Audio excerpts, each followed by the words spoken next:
Hello, everybody, and welcome to Sake Revolution. This is America's first sake podcast, and I'm your host, John Puma from the Sake Notes, also the administrator over at the Internet Sake Discord, and that guy who runs Reddit's r/sake community. And I'm your host, Timothy Sullivan. I'm a sake samurai. I'm the director of education at the Sake Studies Center, as well as the founder of the Urban Sake website. And John and I will be here always tasting and chatting about all things sake and doing our best to make it fun and easy to understand. Well, hello, Tim, and Happy New Year. Happy New Year, John. You took the words out of my mouth. I did. Aha. Happy New Year. This is our old traditional first episode of the new year. We try to wrap up the previous year, and we talk a little bit about the things we set out to do, things we accomplished, things that maybe we didn't accomplish, Mm-hmm. and then what we're planning to do for this year. Yeah. And we'll get to that and whatnot in a little bit. But Tim, I don't know about you. I am thirsty. The new year has me thirsty. I think, John, we have to do a kanpai at the beginning to celebrate the end of 2025 and to welcome in 2026. Wow. I think that longtime listeners will be shocked by that, but somewhere, the sake ninja is smiling. All right. Well, let's get our sake open, do our kanpai, and then we can introduce what we're drinking. Sure. Sounds good to me. All right, JP. Well, here's to an outstanding 2026.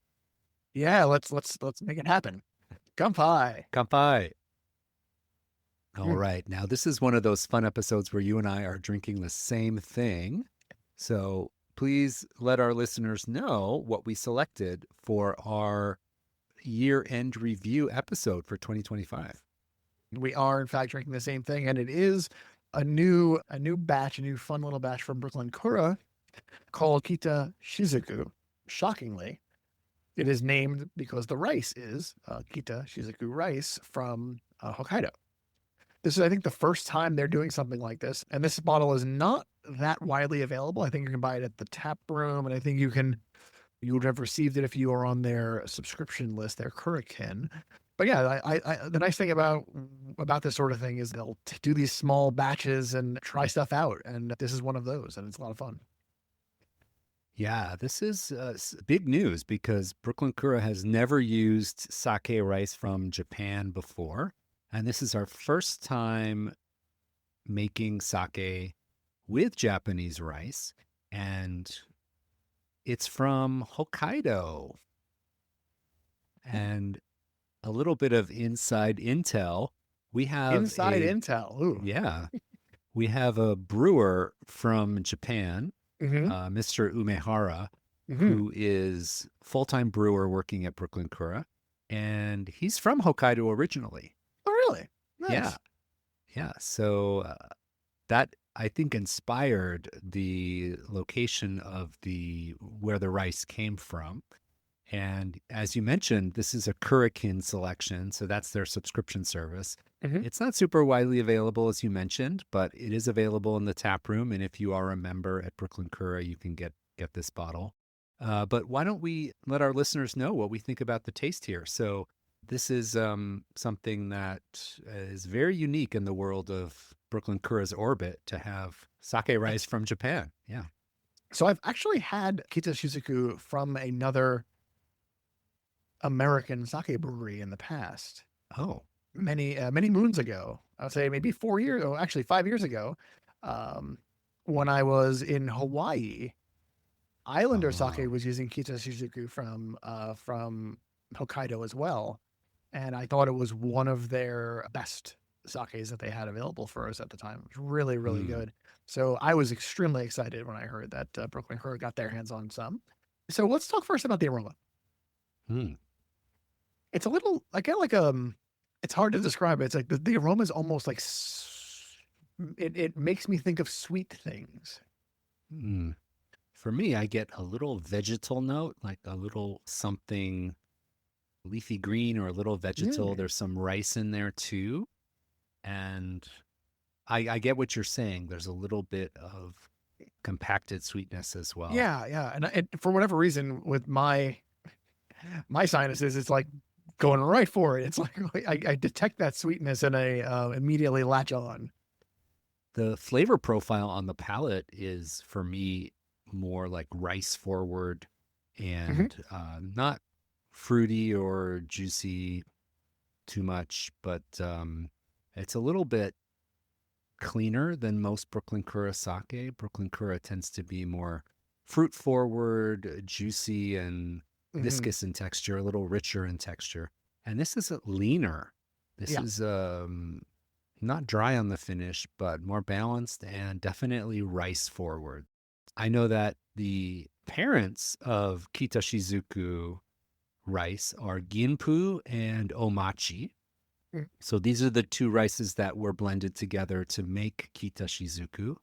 And, this has, you can kind of see the resemblance to omachi a little bit. Like it's got Hmm. that ricey, earthy, but it's a little bit more restrained than full on omachi rices, I think.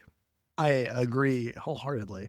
And one thing that's very interesting to me is that, like, as you pointed out, Brooklyn Corey usually goes for a more of a fruity vibe in their sake. It's kind of what I'd say, what they're known for in a lot of circles.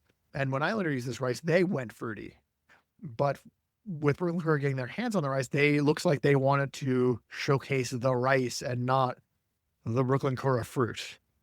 It's like, you've had that Mm. already. This is a different product. We want you to try something a little bit different. And I think that's pretty cool. I like it when breweries get out of their comfort zone and try new things. This is really easy drinking. It's really light to me. And as you point out, there is that rice forward flavor, but it's a really Mm-hmm. pleasant. I think if you've had rice forward onmachi and then you just kind of turn it down a few notches, you're very Mm. close to where we're at here. It's Yeah. really nice and very, very drinkable. One thing that's very interesting about this is that, in addition to being the first time they're using rice from Japan, this is rice was actually milled in a different way than probably the rest of the rice they've used before. So there's a thing that's been popular in the last few years in Japan of flat milling or flat polishing. They realize that when you try to polish the oval shape of the rice grain, you don't always get as much shimpaku as you want, at least not without milling pretty far. But with the flat milling, which they're calling a henpei, they're able to get more of that starchy, more of that shimpaku, that starchy center, and leave out a little bit more of the fats while doing it in a less labor intensive way. So you're losing less of your product. You're losing less of your rice. This was only milled to 65%. I've seen flat polishing sakes that were very ginjo that were like 80%. And so, it's a very interesting technique. We talked about in episodes past when we talked about rice milling. It's like if you have 10 kilograms of rice and you mill it down to 50%, you are down to 5 kilograms of rice effectively. So, Mm. you're losing a lot less of it to get to the flavor you want. I've got, if you'll indulge me, I have a great way to think about this henpei flat polishing. Like Tell if you me, just tell me. think about, yeah, if you think about flat polishing, it's a little hard to envision. So let me lay this on you. So if you imagine the rice grain starting like an egg shape, right? If you Right. think about one grain of rice and it's rounded, maybe you can envision it shaped like an egg. In traditional polishing, you're going to put it through this mill, which drops it over a milling stone again and again. And at the end of the day, you end up with something that's like baseball shaped. So you Pretty go much, from yeah. egg shape to baseball shape. But with the henpei process, it's milled in a different way and you get a football shape instead of a baseball shape. Mhm. So it flattens the grain out and preserves more of the shimpaku, more of the core on the edges of it. So uh, I've found that, using these analogies of like baseball to football, you get more of a visual of Right. what you're going to end up with. I like that. And of course, the shape of a football is much more similar to an egg than a baseball is. Yeah. So Yeah. there's kind of like less waste of the Right. shimpaku. Yeah. Yeah. Yeah. It's And great. I think this it's I love technology.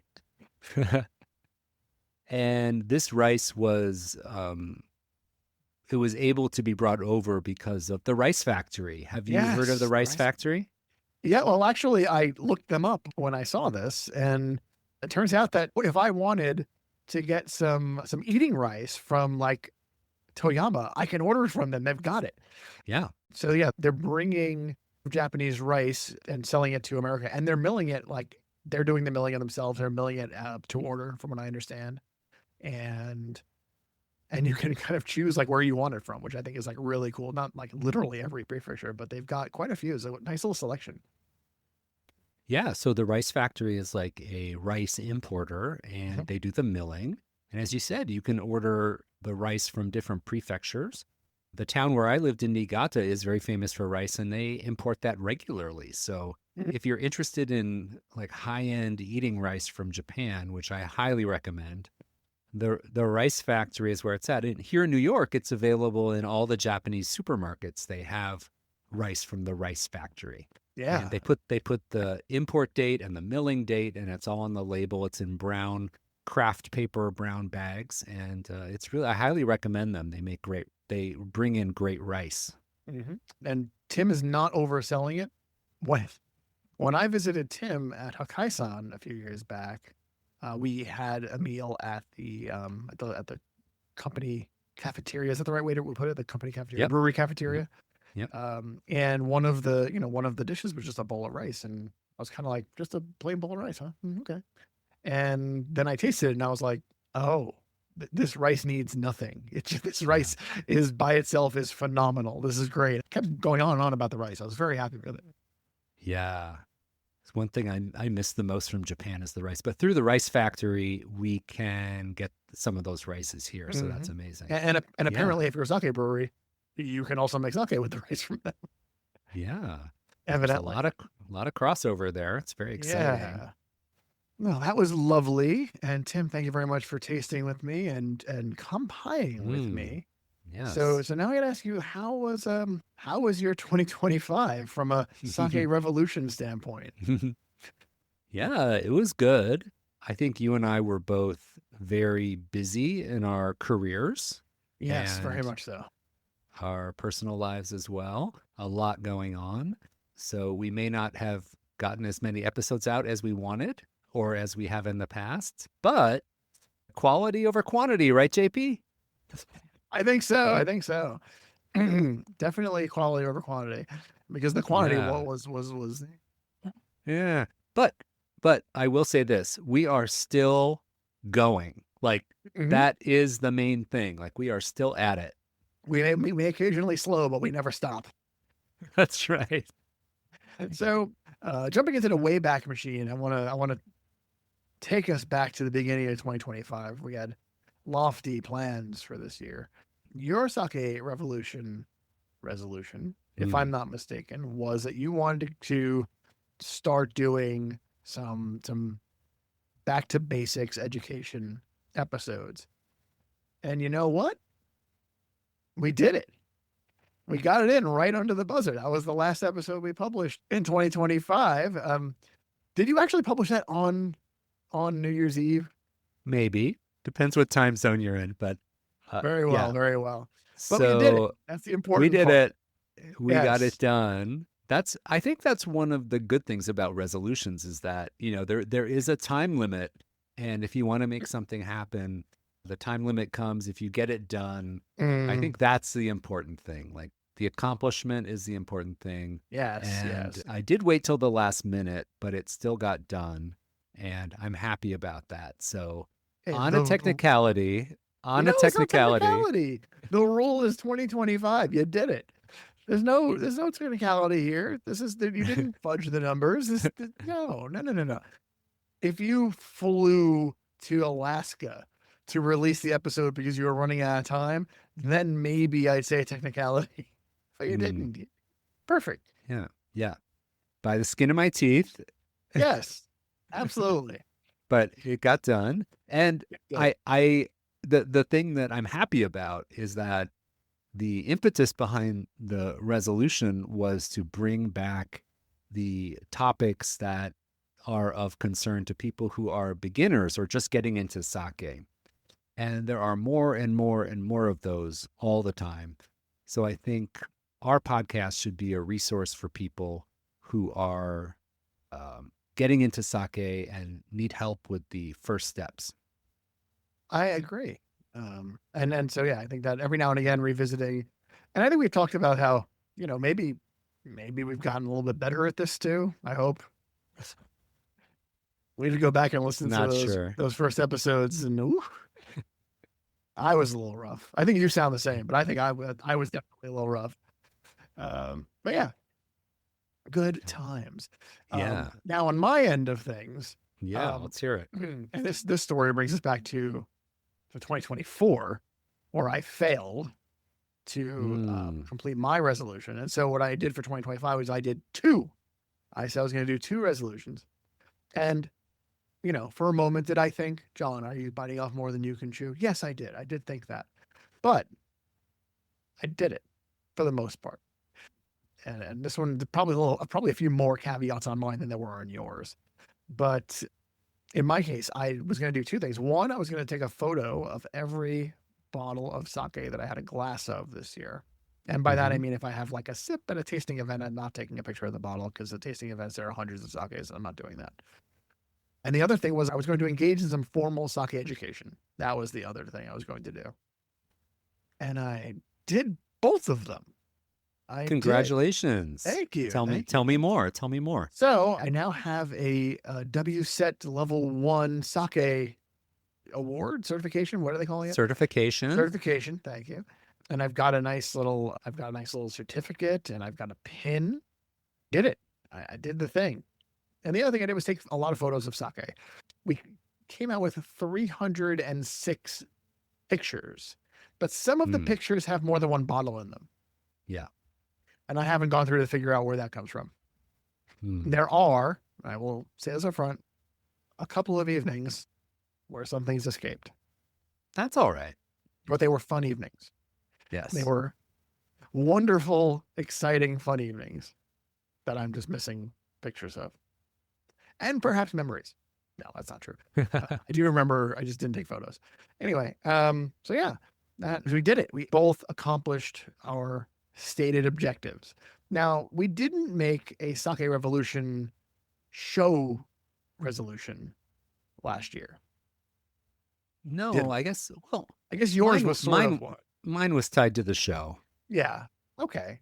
But I guess now the question is, what are we going to do for this year? Mm. Oh yeah, the ever evolving resolution question is at our doorstep again. Yes, it's back. And I'll tell you, I agonized for a while about mine Really? because Well, you want to do yeah. something big and outside of your comfort zone and fun, but you don't want to do something that you aren't going to actually accomplish and therefore end up having to do two in 2027. So, so I tried my best to come up with something realistic, achievable, but tricky. What about you? What did you do? Well, my 2025 resolution was related to the show. Mhm. And I think for 2026, I'm going to do something that's still connected to sake, but a little bit closer to home, a little bit more personal. All right. Okay. Did you kind of know what you wanted to do right away, or was this something you had to kind of think about a bit? No, I thought about it quite a bit. Okay. All right. Yeah. So I guess the question now is, who's going to go first? Yeah, you go first. All right. This year I am going to challenge myself to, in one way or another, participate in making sake. Hmm.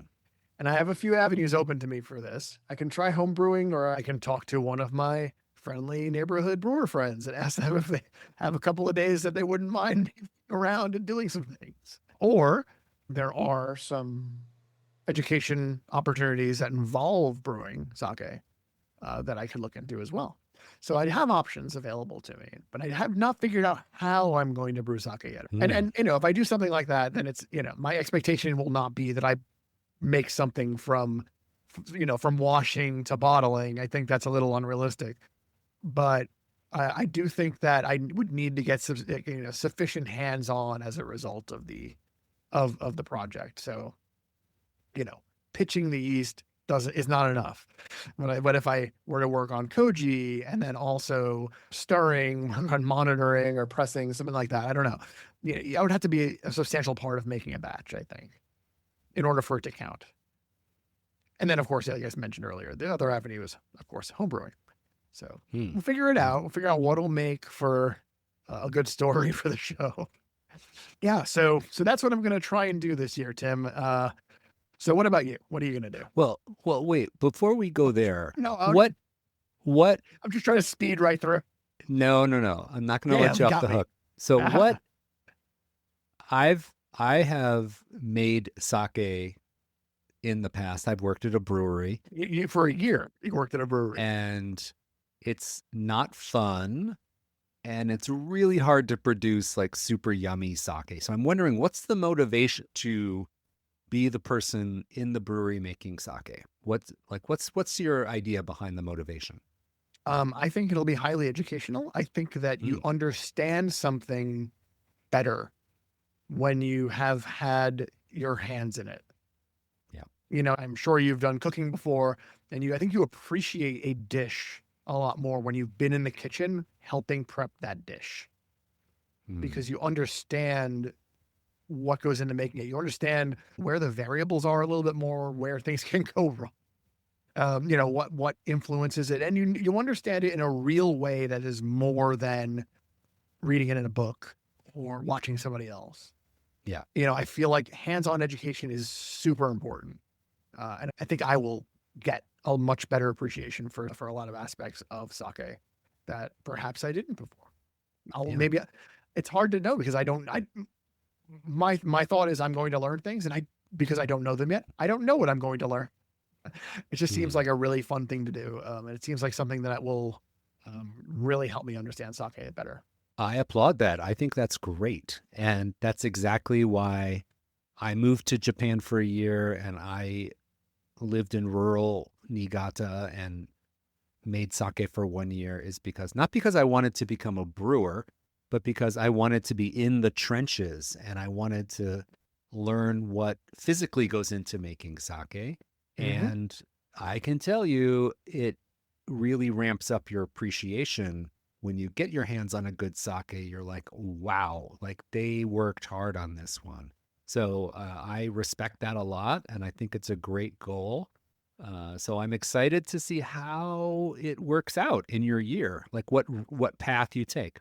Yeah. Oh, by the way, everybody at home, there's no scenario where my plan is to move to Japan for a year. That is not in the cards. It's not part of the equation. It is not even, no, it's not in the same league. It is not even the same sport. Well, there's lots of ways to experiment with sake brewing, lots of home brewers and lots of breweries around New York. So I'm sure you'll find a way to make it happen. It's exciting. I'm excited. I think it's gonna be fun. Yeah. Win, lose, or draw, it'll be fun. Okay. So now, what about you? Okay. So for me, I have been running Urban Sake for 20 years. No kidding. Is it 20 now? Yes, it's 20. Yes. So we are currently in the 20th year of Urban Sake. And one thing that I used to produce was a sake tasting notebook. And I have a resolution this year to re-release it and start selling it again on my website. During the pandemic, it kind of went the way of all things, and I, didn't put any priority on it. But I've come to have the idea that I think it would be something that's really good to bring back. So for 2026, I want to bring back a new and improved version of my sake tasting notebook. And I have a lot of ideas to make it better and make it more fun and make it something that people can purchase. And I can't give away all the details right now, but it's exciting to think about different ways I can make recording your notes about sake more engaging, fun, and interesting. And it is a totally analog solution. I'm not doing an app. I'm not doing anything online. But yeah, so in 2026, I want to release the version 2.0 of the Urban Sake Tasting Notebook with all the new bells and whistles, and it'll be a celebration of 20 years of Urban Sake. That is fantastic. Yeah. I hope there's some like 20th anniversary signage on the cover. I think that would be fun. That's my goal. I think that That's awesome. it's something that is a very, very small contribution to the sake community, something that people can pick up, not too expensive, and something they can bring with them in their bag and keep their notes in an old school way. And I really loved doing that when I was learning about sake. So I want to get that back out there in the world. And I've had time to think about ways that I can improve the product and make it even more fun to try different sakes. And I'm really excited to get that back out there. So I'll talk about that more in the future. Very cool. Very cool. I like it. Now there's something else we're going to talk about. Oh, yeah. Oh, yeah. So in addition to our personal revolution resolutions, there's something else we want to do, and that is to have a sake revolution resolution for sake revolution. And Yes. So Tim, how do you want to break this one? How do you want to talk about this? Well, we have been doing the podcast for 5 years. God, really? I know. Yes. Oh my God. 5 years. And one thing that I like about what we've done over the last 5 years is that we've been evolving and growing and changing and adapting our way of doing things, seeing what works, what doesn't work. And you and I have talked a lot about the format of the show.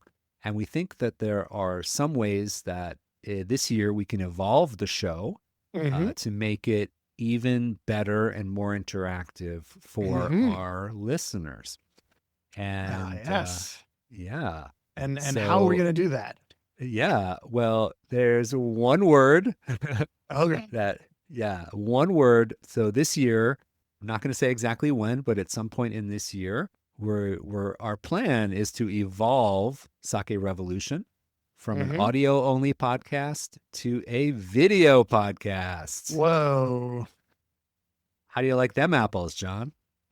One thing that I've noticed is that, obviously our good looks are wasted on radio, and that this is, you've clearly done the research, and that's the feedback you've gotten. And who am I? Yes. To debate the wisdom of crowds. Give the masses what they want. I by the way, I like that pivot to video was like a big thing in like 2015 and 2016, but now in 2026, we're getting around to it. Yeah. No one's ever accused us of jumping ahead of the curve. No. I think it's more important to do tried and true technique rather than leaping ahead. Yeah.